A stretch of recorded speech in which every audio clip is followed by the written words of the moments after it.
Now in this video, I'm going to show you how to adjust your settings for bubble CPAP. So first off, the doctor will order the amount of CPAP that we need. And I've already added water to this. And you want to make sure the water is in the trough level range. And then to adjust the amount of CPAP, there's a little dial on top, that white lever. You can turn it to whatever CPAP level you desire. It goes from 1 to 10, and we'll go ahead and just place it at 5. Okay, so now our bubble CPAP bubbler is ready. So I'm going to put it back on the mount.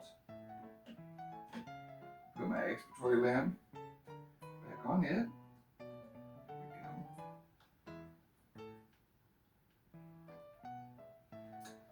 Now we set our FiO2. We do that by using our blender here. You can go from 21 all the way up to 100%. And you always want to set it to the lowest FiO2 possible that will keep your patient within their sat goal ranges. Okay, so we'll set this one at 30. Okay, so I've just turned it up to 30. And then you must choose the correct size round cannula. And you want to choose a size for the prongs fill the nares approximately 80%. Round cannula is not an occlusive device, but you do want the round cannula to fill the nares approximately 80%. Okay. It has a perforation on the side that you can tear to get the round cannula out. The round cannula then attaches at the end of the circuit where an ET tube would normally attach. You attach the round cannula there as such. And where we've got our CPAP set at 5, generally the flow that we will need is approximately 2 liters above the CPAP that you set. Generally that works out, not all the time, but most of the time that's how it works out. So I've got my CPAP set at 5, so I'm going to set my flow to 7. Okay. And if I was going to set my CPAP to 6, I would set my flow to 8, and so forth, so on.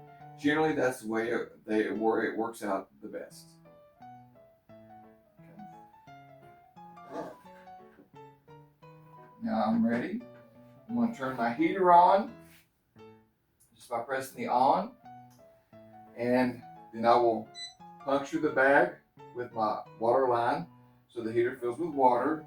And I want my heater set to the invasive mode so that it would be humidifying at 37 degrees. All right. So now all that's left is to put this on the baby. Here's my baby.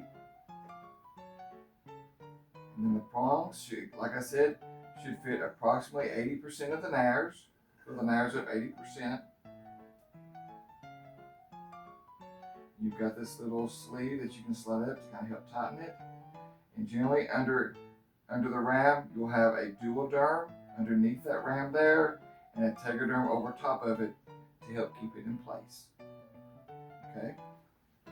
And as you see now that I've got it hooked up, my bubbler is bubbling.